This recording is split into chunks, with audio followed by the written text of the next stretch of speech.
Assalamualaikum warahmatullahi taala wabarakatuh. Baik, kita sambung lagi perbincangan kita uh, berkenaan dengan usulul fiqh daripada kitab Al-Wajiz fi Usulul Fiqh, ringkasan usul fiqh yang dikarang oleh Syekh Dr. Abdul Karim Zaidan. Kita masuk kepada muka surat yang ke-69 berkenaan dengan faslul tsani al-hakim, iaitulah pembicaraan berkenaan dengan hakim yang memutuskan atau yang menentukan hukuman. Jadi pada takrif yang lalu berkenaan dengan al-hukmu, iaitulah berkenaan dengan hukum, takrif yang kita bincangkan adalah khitabullah, perintah Allah yang berkaitan dengan perbuatan orang mukallaf. Sama ada perintah dari sudut lazim, tuntutan tadi itu sama ada buat ataupun larangan, ataupun yang bersifat takhyiran, pilihan, seperti mana hukum yang harus, atau wad'an, iaitulah hukum wad'i yang diberikan sebab, syarat dan juga larangan, tegahan. Berdasarkan takrif kepada hukum tadi itu, maka ia telah menunjukkan masdar rujukan hukum hakam bagi syariat Islam adalah Allah Subhanahu wa taala yang Maha Esa, dia sahaja. Jadi hukum tadi itu tak datang daripada Allah. Maksudnya Allah yang menentukan hukum tadi itu diperintahkan secara wajib. Allah yang memerintahkan, melarang seseorang hamba tadi itu. Dan begitulah juga sebagaimana kalau kita bincang berkenaan dengan siapa yang bagi sebab untuk sembahyang zuhur. Aqimis solat tadi dulu kisyams, iaitu Allah Subhanahu wa taala. Kan? Siapa yang bagi syarat untuk dikenakan hukuman hudud, potong tangan kepada pencuri, itulah Allah. As-sariqu was-sariqatu faqta'u aydiyahuma. Jadi benda tadi tu syarat, sebab pun datang daripada Allah. Allah yang tentukan perkara tersebut. Berdasarkan pada kefahaman ini, maka hakim, yakni yang menentukan atau yang memutuskan hukuman, iaitulah datang daripadanya akan hukum. Jadi hukum tu datang daripada siapa? Iaitu daripada hakim. Siapa hakim tersebut? Iaitulah huwallahu wahdahu. Iaitulah Allah Subhanahu wa taala sahaja. Dia sahaja. Tidak ada hukum melainkan apa yang dihukumkan oleh Allah dengannya.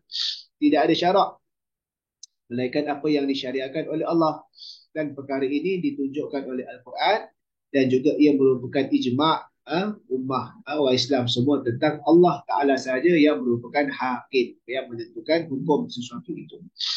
Sebagaimana dalam Quran, dalilnya inil hukmu illa lillah. Surah Al-An'am pada ayat 57, surah Yusuf ayat 40, 67. Jadi ada beberapa tempat yang merujukkan tadi. Serta dalam Al-Quran, ala lahul hukmu, surah Al-An'am ayat 62. Berdasarkan asas ini, iaitulah kefahaman ini, hukum yang selain daripada yang Allah Ta'ala turunkan adalah kufur. Kafirlah. Tak boleh. Kerana apa? Tidak ada selain daripada Allah kekuasaan dalam nak menerbitkan hukum. Allah Ta'ala sebut, وَمَنْ لَمْ يَحْكُمْ بِمَا أَنزَلَ اللَّهُ فَأُولَٰئِكَ هُمُ الْكَافِرُونَ. Siapa yang berhukum dengan sesuatu yang bukan Allah Ta'ala turunkan, maka dia adalah orang kafir. Siapa yang tidak berhukum, yang ini tak melaksanakan hukum dengan apa yang Allah Ta'ala turunkan, maka dia telah hukum. Dan tugas Nabi pun adalah untuk nak menyampaikan saja. Illa tablighu ahkamillah. Tugas Nabi hanya menyampaikan hukum hakam yang daripada Allah Ta'ala. Dan tugas ulama-ulama mujtahid, bukan mereka yang menetapkan hukum, bukan mereka yang keluarkan hukum, tetapi tugas mereka adalah ta'aruf ala hadhil ahkam, untuk nak tahu tentang hukum hakam ini, wal kashfu anha, dan juga kita nak selongkar, nak tahu hukum daripada sesuatu teks Al-Quran ataupun hadis tadi itu, biwasitatil manahij, dengan kaedah menerusi manhaj dan juga kaedah-kaedah yang diletakkan oleh ilmu usul fiqh. Jadi makna katanya, ulama-ulama ni bukan mereka yang mereka-reka hukum, mencipta hukum, tapi mereka hanya keluarkan hukum daripada hukum yang terkandung dalam teks tadi itu. Ini yang dipanggil istinbat. Istinbat maksudnya istikhraj, kita keluarkan. Apa maksud tadi. Jadi bukan ulama ni yang meletakkan tak boleh. Sekiranya kalau benda tadi itu dah memang hukum halal, halal lah. Kalau haram, haram lah. Ulama hanya bantu kita. Kalau perkara tadi itu tak dinyatakan secara zahir, dan tetapi ada ayatnya, maka ulama akan bantu kita dalam nak selongkar ataupun nak memahami dia. Kan? Kalau benda tadi itu tak dinyatakan secara zahir, tetapi ada panduan asas yang Allah Ta'ala berikan guide kepada manusia. Maka tugas ulama dalam ijtihad yang dibuat berdasarkan kepada ilmu, kefahaman, akal yang cerdas tadi itu, maka mereka akan berpandukan kepada panduan tadi itu dalam nak memahami hukum yang timbul. Dan begitulah juga ijma' yang berlaku menyatakan sepakat orang Islam ni menyatakan bahawa hakim itu hanyalah Allah Subhanahu wa taala. Kan, kecuali para ulama mereka berselisih pada masalah apa? Ada dua masalah di sini. Yang pertama, adakah hukum-hukum Allah itu tidak diketahui kecuali dengan perantaraan? Maksudnya menerusi Rasulnya, ataupun bolehkah akal tadi itu secara bersendirian dalam nak mencapai, ini nak tahu hukum hakam Allah? Tak. Mana satu asas dalam perkara tersebut? Dalam kita nak tahu hukum Allah ni, mana satu asas dia? Adakah menerusi dengan Rasul? Atau boleh tak akal berfikir sendiri? Maksudnya daripada itu mereka dapat tahu hukum hakam daripada Allah Ta'ala tadi itu. Yang kedua, persoalannya timbul pula. Timbul. Soalan kedua ni adalah rentetan daripada persoalan yang pertama. Wa idza amkana lil aqli, kalaulah boleh pada akal tadi itu ayyudrika hukmallah duna wasatatil rasul, akal semata-mata boleh mendapati hukum hakam Allah, tahu kan, tanpa ada rasul bagi tahu, tanpa menerusi rasul kan, maka adakah benda yang dapati itu mana tu taklif dan menjadi tempat bergantungnya taklifan tadi itu, dan apa yang mengikutinya adalah daripada pahala dan juga hukum dalam keadaan yang kemudian, dan juga yang dilewatkan ataupun dalam keadaan ujian kejian dalam keadaan yang segera. Maksud kata, okey, kalau akal tadi itu boleh mengetahui hukum hakam tanpa memerlukan kepada menerusi Rasul, maka adakah benda itu menjadi satu tempat bergantung? Maka ada terus dikenakan hukum balasan, ganjaran ataupun ujian kejian, dan dalam keadaan segera, dalam keadaan yang lewat. Maksudnya di dunia adakah dikenakan hukuman ataupun di akhirat kan? Maka ulama berselisih pada dua masalah ini kan. Jadi Dr. Syekh Abdul Karim Zainal dia kata kami sebut secara asas dan kemudian kami akan terangkan selepas disebut secara asas tadi itu mana pendapat yang lebih rajih. Okey, baik. Pandangan pertama di sini, ada pandangan pertama iaitulah daripada mazhab Mu'tazilah dan juga sekumpulan daripada Ja'fariyah. Kerana pada mereka pada perbuatan itu, sesungguhnya pada perbuatan inna fil af'ali hasanah dzatiyan qabhan dzatiyan. Pada perbuatan itu sendiri adanya nilai baik secara zat perbuatan itu dan juga nilai buruk zat perbuatan itu. Kan? Maka akal tadi itu secara bersendirian boleh tahu mana baik dan buruk pada kebanyakan perbuatan tadi itu dengan melihat kepada sifat. Jadi meliti, memahami sifat-sifat perbuatan tadi itu kan, dan juga melihat kepada apa kesan ke atas perbuatan itu, sama ada akan datangnya manfaat, mudarat ataupun maslahat ataupun mafsadah. Maka dalam perkara ini wa inna hadza idrak, dalam perkara yang boleh dapat tahu macam ini, la yatawaqqafu ala wasafati rusuli wa tablighi, maka tak perlu kita nak tunggu apa yang disampaikan oleh Rasul tersebut, tak perlu nak tengok kepada Rasul. Maka baiknya perbuatan itu atau buruknya perbuatan itu adalah perkara yang boleh difikirkan secara akal semata-mata tanpa melihat kepada syarak. Iaitulah tak perlu kita nak tunggu rujukan, jadi syarak nak kata sekian tak perlu, cukup fikir dengan akal tadi itu. Kerana apa? Kerana sesungguhnya hukum Allah itu bertepatan dengan apa yang dia akal tadi perolehi. Dan akal tadi sama ada dari baik atau buruk perbuatan tersebut. Kalaulah akal tadi melihat sesuatu itu baik, maka di sisi Allah baik. Maka itu sifat dia. Kan? Maka dituntut daripada manusia untuk melaksanakan perbuatan yang baik tersebut. Dan perbuatan baik itu bersama-sama dengan dia secara langsung akan ujian dan pahala. Berbeza dengan kalau perbuatan yang jahat tadi itu, maka kejian dan juga hukuman. Jadi apa yang dilihat oleh akal tadi tak elok, buruk, maka ia buruk di sisi Allah dan dituntut daripada manusia untuk meninggalkannya. Dan dengan meninggalkan itu, maka dia mendapat madah, iaitulah pujian dan juga pahala. Dan kalau dia buat perbuatan itu, maka dia dapat dosa dan juga hukuman tadi itu. Okay, baik. Maka hukum-hukum syarak pada teori ataupun pandangan pendapat ini, iaitu daripada Mu'tazilah dan juga sekumpulan daripada Ja'fariyah, la ta'ti la illa muwafaqata lima adrakahul aqlu min husnil af'ali au qabhiha. Kan, maksudnya hukum hakam syarak tu takkan datang kecuali benda yang bersepakat, benda yang menepati bagi apa yang dicapai oleh akal tadi itu, sama ada dari baik perbuatan ataupun buruknya perbuatan tadi itu.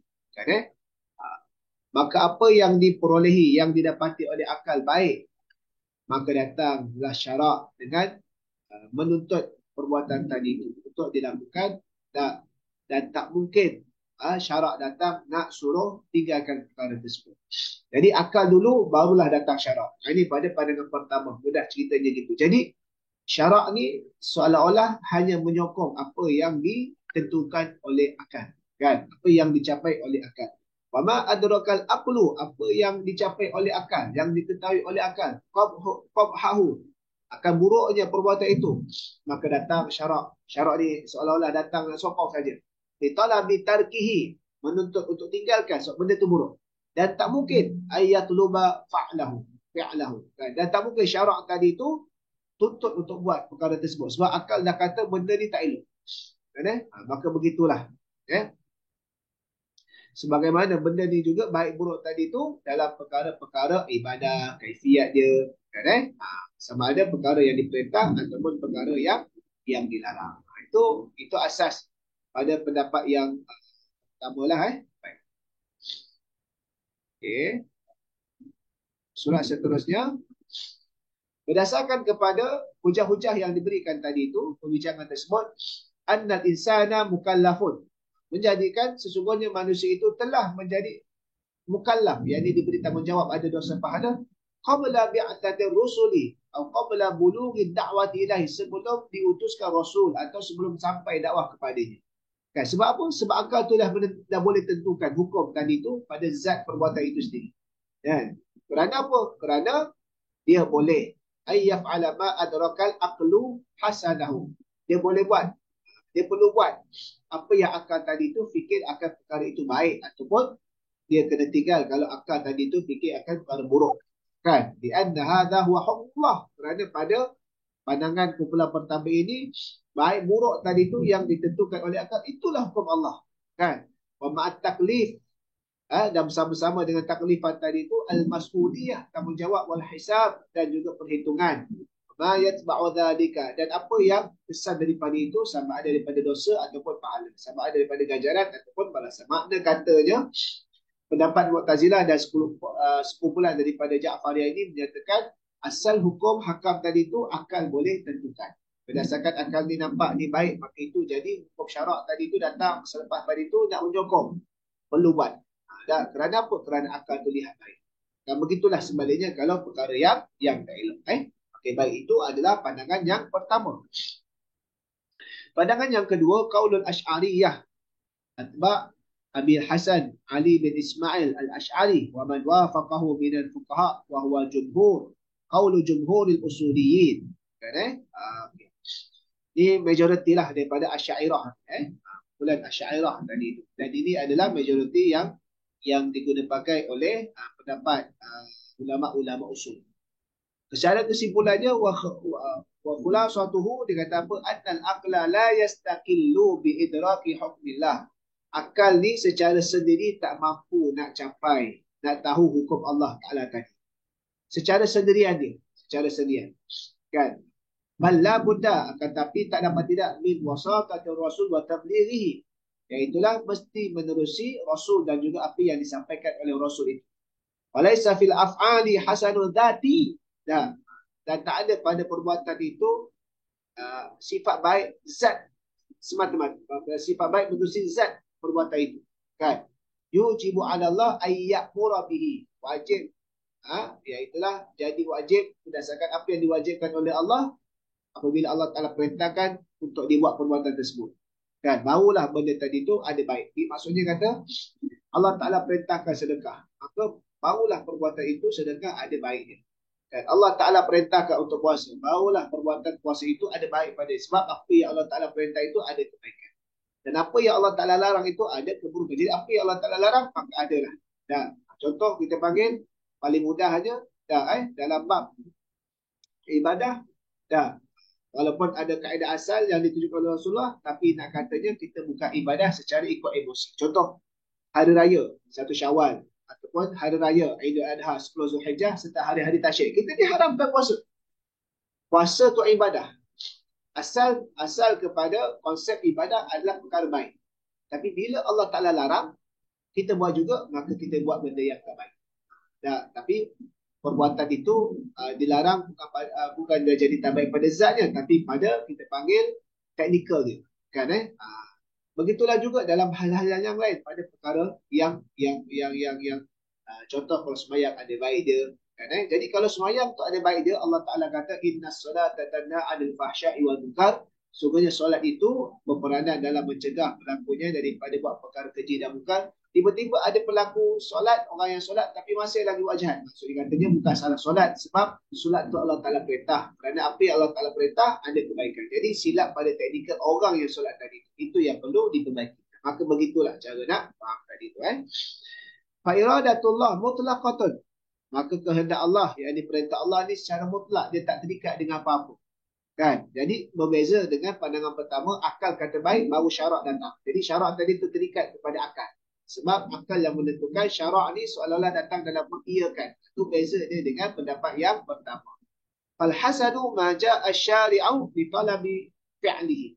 Benda baik itu apa yang syarak datang dengan tuntut untuk melakukan dia. Dan benda yang tak elok itu apa yang didatangkan oleh syarak. Yang syarak datang untuk menuntut tinggalkan dia. Kan? Falaisa lil fi'li qabla amri syari' wa nahyihi hasanun wala qabihun. Tak ada hukum baik buruk tadi tu sebelum datangnya perintah syarak ataupun larangan daripada syarak tadi. Kan? Jadi arak pada zaman awal sebelum diharamkan oleh Islam, maka dia tak adalah dipanggil dilihat sebagai tak elok. Sebab apa? Sebab ketika itu Islam tak haramkan lagi. Dan bila dah diharamkan, maka barulah dia dihukumkan benda yang tak elok. Kan? Walaupun pada akal tadi tu boleh nilai, tetapi nak jatuh hukum tadi tu mesti daripada syarak tadi. Kan? Begitulah dalam konteks sekarang, hukuman-hukuman pada masalah yang baru, mesti berlakunya qiyas, mesti berlakunya illah. Barulah kita jatuhkan hukum tadi itu. Kerana hukum tu adalah datang daripada Allah. Ulama hanya menyingkap rahsia apa yang terselindung daripada zahir kacamata manusia tadi. Dan perbuatan hanya sahaja menjadi baik berdasarkan kepada apa yang diperintahkan oleh syarak, bukan pada zat perbuatan itu. Kan semata-mata. Walaupun pada zat perbuatan itu, pada akal macam sebut tadi tu boleh, tapi tak tentu dia baik buruk. Muktamad, syarak yang tentukan. Jadi syarak yang menentukan. Akal mencari hikmah. Kan? Akal mencari hikmah. Kenapa syarak kata gini? Dia cari hikmah. Nafsu bukan tak berapa setuju, tapi dia kena cari hikmah. Sebagaimana dalam persyariatan perang, kutiba alaikumul qital wa huwa kurhul lakum. Diperintahkan perang. Sedangkan perang itu, yang perang matilah kan. Sama ada hidup, menang ataupun mati, ataupun cedera teruk sebagainya. Sedangkan benda tadi tu nafsu kamu tak suka. Yang tak suka ni nafsu lah. Wa asa an takrahu syai'a. Dan apa-apa yang mudah-mudahan apa harapnya yang kamu tak suka itu, sedang itu adalah perkara wa huwa khairul lakum min baik. Sebab yang tentu baik buruk tadi itu bukan akal atau nafsu. Dia akan jadi yang menentukan dia adalah syarak tadi. Kan Baik. Berdasarkan kepada keterangan tadi itu, daripada pendapat yang kedua ini, annala hukmallah fi af'alil ibad qabla bi'tsatir rusul. Tidak ada hukum bagi Allah, jadi tidak ada hukum yang daripada Allah tentukan dan sebagainya pada perbuatan hamba sebelum kebangkitan Rasul. Jadi sebelum perbuatan Rasul, perbuatan manusia itu sama ada dalam kalangan perbicaraan ahlul fitrah ataupun yang dimaafkan. Sebab tidak ada lagi hukum hakam, tak ditentukan lagi. Fama lam yati rasul yablughu ahkamallahi lil ibad la yathbutu li af'alim hukman. Jadi benda yang Rasul tak sampaikan lagi hukum-hukum Allah pada hamba-hamba manusia itu, maka perbuatan itu tak disabitkan lagi hukum dia tadi itu. Maka tidak diwajibkan ke atas mereka sesuatu, tak diharamkan ke atas kepada mereka akan perbuatan. Tak, maka tak ada hukuman, tak ada taklif. La hukma fala taklif. Tak, tidak ada hukuman, tidak ada dah taklif. Tak menjawab dosa pahala tadi itu. Tak, bila tak ada taklif, wala hisab, wala madha, wala thawab, wala dhamma, wala iqab. Sebab itu, zaman-zaman yang tidak ada Rasul, maka zaman itu dinamakan sebagai ahlul fitrah. Tak ada hisab. Sebab tak ada hisab, tak ada taklifan. Sebab tak ada taklifan, tak ada lagi hukum. Nabi SAW tak sampaikan lagi. Okay, baik Pendapat yang ketiga iaitulah daripada pendapat Abu Mansur Al-Maturidi. Iaitulah pendapat yang dipilih oleh ulama mazhab Hanafiyah dan juga sebahagian daripada ulama-ulama usul. Dan ia juga pendapat daripada sekumpulan Ja'fari dan selain daripada mereka lah. Okay. Jadi Abu Mansur Al-Maturidi ini juga adalah Ahlussunnah wal Jamaah, semua aliran Al-Maturidiyah. Di sini kalau kita belajar dari sudut konteks perbezaan Abu Hasan Al-Asy'ari, yakni Asy'ariyah atau Asy'ariyah dengan juga Maturidiyah, maka ada khilaf kalangan mereka lah pada perkara teknikal dalam perkara akidah sekali. Jadi perkara akidah ada dasar, ada prinsip yang disepakati, ada perkara teknikal yang mana berbeza pandangan pada teknikal tadi itu. Baik. Maka berdasarkan pada pendapat ketiga ini, annalil af'ali hasanan wa qabhan wa qabihan yastati'ul aqlu idrakaha fi mu'dhamil af'ali bina'an ala ma fi fi'li min sifatin wa ma yatarattabu alaihi min masalihi wa mafasidin walakin la yulzamu ataupun la yalzamu min kaunil fi'li hasanan hasiba idrakil aqli ay ya'mura bi asy-syar'u. Begitu juga sebaliknya. Jadi nak katanya pendapat ketiga ini kata apa? Perbuatan itu sendiri kita boleh ada nilai baik dan buruk. Yang mana akal tadi itu boleh nilai, boleh tahu. Pada kebanyakan perbuatan-perbuatan itu, bagaimana boleh tahu ini baik ini buruk? Berdasarkan perbuatan itu, daripada sifat perbuatan itu, kesan daripada perbuatan itu sama ada bawa datang maslahat ke, bawa datang keburukan ke. Contoh, benda tubuh orang. Tubuh orang. Tubuh orang, kalau biasa-biasa tak ada apa-apa sebab, kita boleh tahulah dia datang bawa keburukan. Sebab apa? Menyakiti orang. Maka dia tak elok. Jadi di situ. Akan tapi, ini beza ni sikit dengan yang pendapat yang pertama tadi tu. Tak menjadikan kemestian. Tak menjadikan kemestian daripada perbuatan yang ada nilai baik itu berdasarkan akal untuk syarak menetapkan hukum untuk buat perkara tersebut. Maksudnya katanya, kalau pendapat pertama, akal tu kata perbuatan ni baik, maka syarak mesti datang menyuruh buat perkara tersebut. Jadi syarak ni menyokong apa yang akal kata. Kan? Itu beza. Jadi akal yang tentukan. Yang ketiga ni, akal nilai saja. Tapi nak tentukan dia adalah mesti balik kepada syarak juga. Akal boleh nilai, kan? Tapi tak menjadi satu kemestian. Perbuatan itu baik, yakni dihukumkan, kena buat. Berdasarkan apa yang akal dapati, oh ini baik ni. Dah, untuk syarak menyuruh buat perkara tersebut. Tak. Dia seolah-olah akal boleh nilai. Tapi last sekali kita mesti refer apa syarak. Akan contoh, bunuh orang. Bunuh orang ni ialah menghilangkan nyawa tak elok. Tapi ada tempat yang syarak suruh bunuh. Contohnya apa? Dalam jihad, perang. Dalam peperangan, Maka di situ kan hukum yang menentukan. Walaupun pada akalnya tadi itu asalnya bunuh ni tak boleh. Kan? Begitu juga dalam hukuman kisos. Bunuh balas. Kan? Bunuh ni tak bagus. Kan? Tapi syarak kasih. Kan? Dasarkan dia kriteria kisos tadi itulah. Jadi syarak suruh buat. Kan, Kalau ikut akal, tak baik. Maka patut syarak kita larang pada tersebut. Tapi syarak datang adanya hukuman kisos. Begitu juga rejam kepada pezina yang telah berkahwin. Kan? Rejam kepada pezina yang telah berkahwin. Maka di situ rejam matilah. Takkanlah mati kan. Jadi syarak datang. Maka di situ dah akal boleh nilai tetapi tak menjadi kemestian. Apa yang dinilai oleh akal itu dimuktamadkan. Mungkin kebanyakannya sama. Tapi ada hal-hal yang berkaitan syarak datang yang pada asal tanggapan akal tadi itu berbeza. Dan akal kena cari hikmah lah. Sebagaimana yang pendapat yang baik.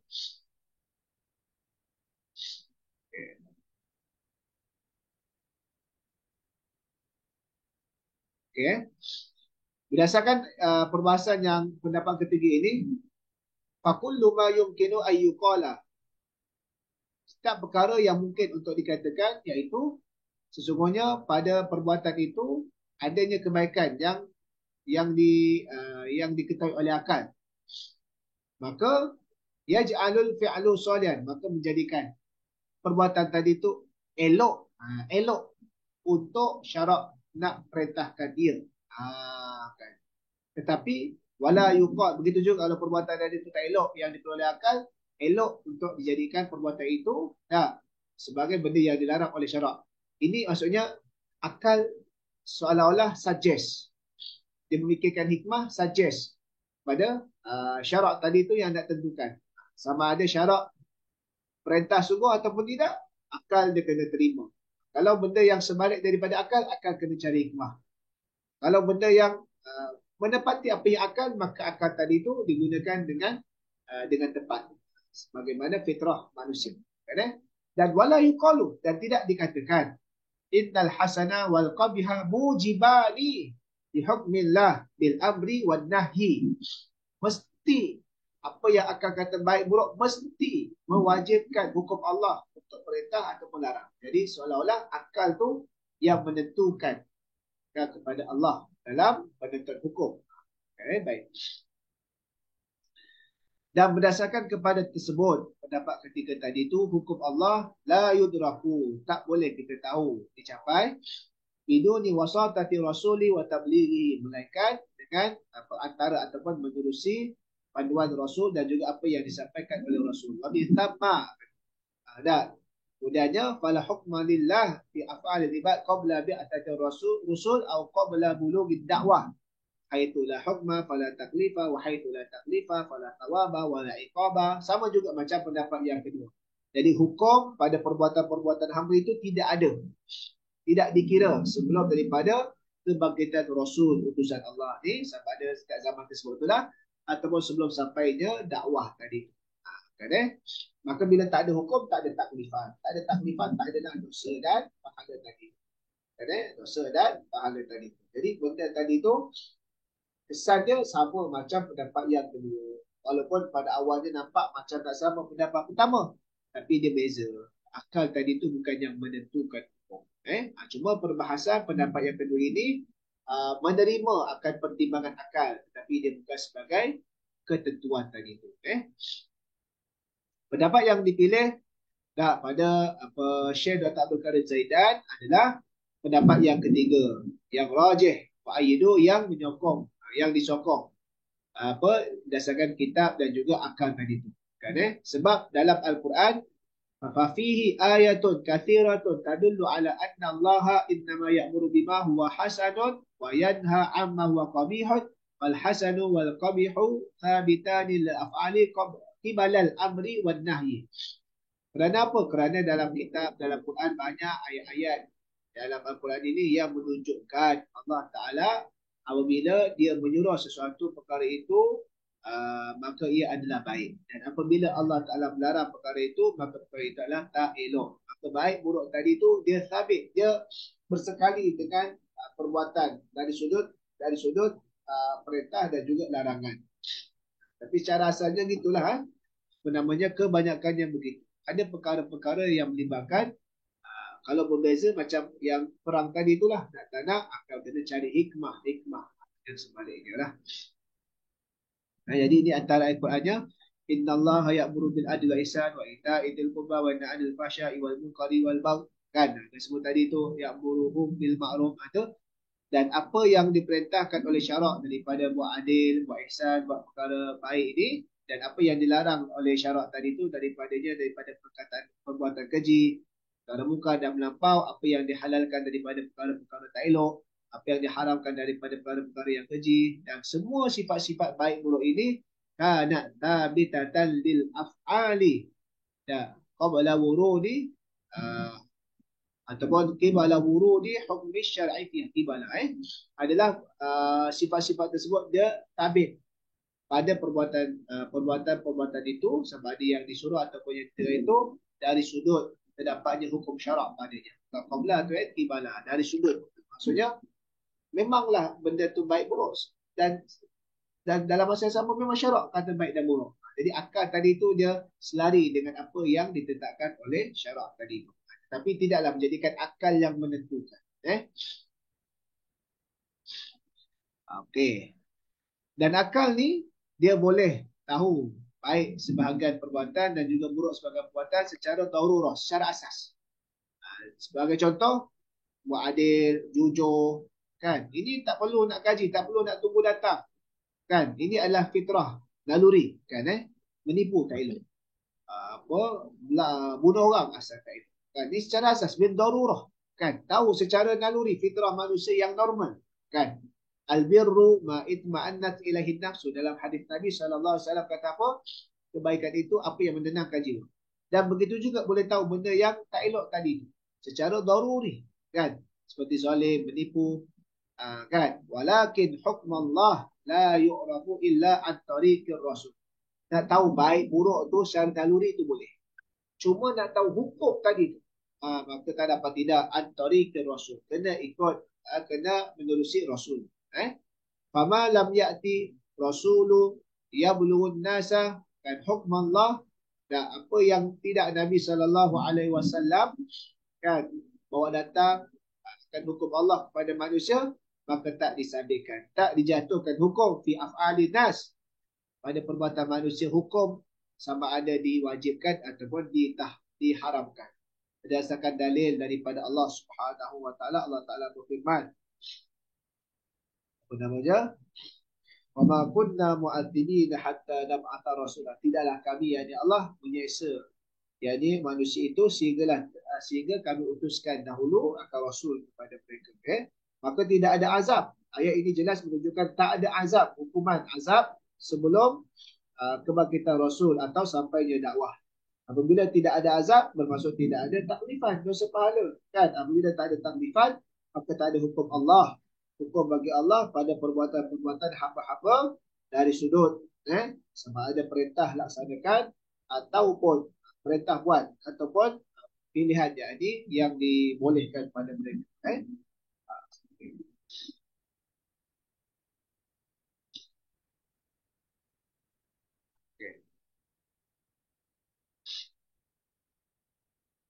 Tamratul khilaf. Khilaf apa dia punya buah khilaf dia tadi tu, maksudnya apa yang kita nak lihat daripada khilaf yang kita dapat tadi itulah. Kesan khilaf dalam masalah yang menentukan perkara baik atau buruk, iaitulah yang pertama, malam tablughu dakwatul Islam.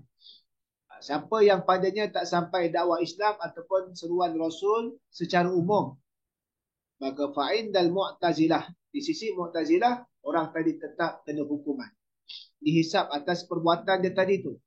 Kerana yang dituntut daripadanya adalah apa yang diperolehi oleh akal, baik atau buruk. Kerana baik atau buruk yang diperolehi oleh akal itu adalah menentukan hukum Allah. Maka walaupun tak sampai dakwah dia pun tadi, orang tadi itu tetap dikenakan hukuman. Sebab dia buat benda yang buruk pada apa yang akal fikirkan. Adapun dari sudut Asy'ariyah dan Maturidiyah, dan yang bersama dengan mereka, benda yang tak datang lagi dakwah ataupun Rasul tadi itu secara umum, secara umum maksudnya secara umum lah, walaupun tak pergi wal tapi secara umum benda tadi itu, seruan tadi dah sampai, maka tak ada hitung, tak ada dosa, tak ada pahala bagi mereka yang tak sampai seruan dakwah. Jadi maka mereka ini yang dinamakan apa? Yang dinamakan ahlul fitrah. Sebagaimana perbahasan tentang ibu dan bapa Nabi SAW. Zaman itu tak ada Rasul. Maka tak ada nak isu berkenaan dengan adakah ibu dan bapa Nabi masuk ke dalam neraka. Tidak. Apatah lagi ada sokongan-sokongan yang lain. Ini ada perbahasan di ulama lah. Kenapa di situ. Maka di situ ada perbahasan dari usulul fiqh. Ya. Yang kedua, ba'da wurudi syariat Islam, selepas datangnya syariat Islam, la khilafa bainal ulama'i, tak ada khilaf di antara ulama, sesungguhnya hukum Allah Subhanahu wa taala yudraku, diperolehi biwasitati ma ja'anillah fi kitabi, diperolehi sama ada menerusi Al-Quran kitabnya, jadi firman Allah taala, atau ma ja'a fi sunnati nabi, ataupun daripada sunnah Nabi sallallahu alaihi wasallam. Kedua-duanya Al-Quran ataupun sunnah Nabi adalah Nabi yang sampaikan. Tak ada khilaf. Benda ni dua-dua, tak ada khilaf. Walakin idza lam yakun fil mas'alah hukmun min asy-syara'. Akan tapi pada masalah apa? Idza lam yakun fi mas'alah, apabila tidak ada, tak berlaku pada masalah hukum daripada syarak, kan. Benda tadi tu maksudnya Quran sunnah tak kata secara direct atau secara zahir. So bagaimana ini diperbincangkan. Fa innal qailina bil qaulil awal, kan. Maka pendapat-pendapat apa berdasarkan pendapat yang pertama, at-tahsinu wa taqbihu aqliyaini, benda yang boleh difikirkan secara akal. Qalu bi anna al-aqla yakunu masdaran lil ahkam. Ya. Akal tadi tu jadi rujukan pada hukum. Dengan maksud masalah yang tak terdapat hukum syarak padanya, kan, jadi tak ada pada zahir teks Quran dan Sunnah menyatakan hukum tadi itu secara jelas. Yakunu hukmuha al-wujub, jadi hukum wajib. Idza adrakal aqlu hasanah pun hasnah. Apabila akal kata benda ni baik, maka jadi wajib. Sebab akal yang menentukan. Dan apabila wa yakunu hukmu al-hurmah idza adrakal aqlu, jadi hukum haram bila akal kata ni baik. Kan? Kerana apa? Kerana pada pendapat yang pertama, hukum Allah tadi itu terbina pada perbuatan itu dari sudut baik dan buruknya. Okay? Maka di sini, فَإِذَا لَمْ يَرِدْ فِي الشَّرْعِ حُكْمٌ لِمَسْأَلَةٍ, bila tak terdapat pada syarak hukum pada masalah, suatu masalah ini pada zahir je lah. Masalah satu, فَمَعْنَ ذَلِكَ, maka maksudnya anna syari'ah apa anna syari'a idnu lana, ataupun apa adana lana. Kalau ni idna lana, semuanya syarak tadi itu memberi izin kepada kita untuk kita kembali rujuk kepada akal. Untuk kita dapat daripadanya itu hukum yang dibina berdasarkan apa yang akal, berdasarkan apa perbuatan tadi baik ataupun buruk. Kan? Ini pendapat yang pertama. Wa ala ra'yi ashabil qauli tsani wa tsalits, kalau pendapat yang kedua Asy'ariyah, majoriti usul, dan juga pendapat ketiga Maturidiyah dan juga sebagai usuli, la yakunul aqlu masdaran, akal ni tak boleh jadi rujukan bagi hukum. Fa innama yu'khadul hukmu min masadiril fiqhi at-thabitati wa laysa al-aqlu minha, diambilnya hukum daripada masdar sumber-sumber fiqh, kan, yang tetap, dan bukanlah akal daripada, dan akal bukanlah daripada sumber fiqh daripada. Macam kita belajar sumber metodologi, ada nas, ada Quran, Sunnah, ijma'. Akal sebagai alat nak proses, tapi bukan akal jadi rujukan. Itu beza dia. Mu'tazilah akal tu sendiri menjadi rujukan. Kerana yang lain tu syarak datang menyok. Itu beza dia lah. Baik. Itu adalah hakim. Perbincangan berkenaan dengan hakim. Dan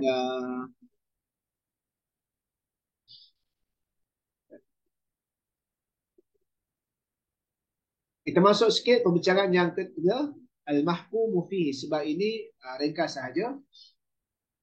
Yang dihukumkan padanya, al-mahkumu fihi wa ma ta'allaqa bi khitabus syari', iaitulah benda perkara yang berkaitan dengan apa khitab perintah syarak tadi. Wa huwa la yakunu illa fi'lan idza kana khitabus syari' hukman taklifiyan, kan. Jadi benda tadi itu adalah tak berlaku kecuali perbuatan. Jika adalah perintah Allah Ta'ala itu bersifat taklifi. Kan, adapun dari sudut hukum wadai, kadang-kala perbuatan bagi mukallaf itu sebagaimana pada akad-akad dan juga konteks jenayah-jenayah lah. Dan kadang-kala tak berlaku perbuatan baginya. Walakin yurja' ila fi'lihi. Tapi jadi dirujuk pada perbuatannya itu. Contohnya apa? Melihat anak bulan, menjadikan syarak menjadikan melihat anak bulan itu sebab ada wujud wajibnya puasa. Kan, jadi nak katanya apa? Perbuatan melihat anak bulan itu tak wajib. Nah, tapi nak tahu wajib puasa atau tidak, kembali kepada melihat anak bulan itu pada wadai tadi, sebab pada sebablah. Kan, wasyamu fi'lun lil mukallaf. Yang dibicarakan adalah puasa tadi itu adalah perbuatan yang perlu dibuat oleh mukallaf. Tapi nak boleh tahu puasa tadi itu wajib, kena kembali kepada syuhud. Tengok anak bulan sebagai sebab. Benda yang dihukumkan padanya juga dinamakan benda yang dihukumkan dengannya. Akan tapi nama yang pertama yang al-mahkumu fihi lebih afdal dan lebih utamalah. Faqaulu ta'ala wa atuz zakah ijabu al-mustafad. Dah, kewajipan yang diperolehi, diambil pengajaran daripada hukum ini, kewajipan yang diambil pengajaran daripada hukum wa'atu zakah ini adalah berkaitan dengan perbuatan mukallaf, iaitu ita'uz zakah. Faja'alahu wajiban. Maka ayat ini menjadikan perbuatan itu wajiban. Ayat yang ijabul mustafa ini menjadikan perbuatan mukallaf pada ita'uz zakah wajib. Kan? Begitu juga firman Allah wala taqrabu zina. Pengharaman yang diambil pengajaran daripada hukum ini adalah berkaitan dengan perbuatan mukallaf, iaitu zina. Maka dijadikan zina itu adalah benda yang diharamkan.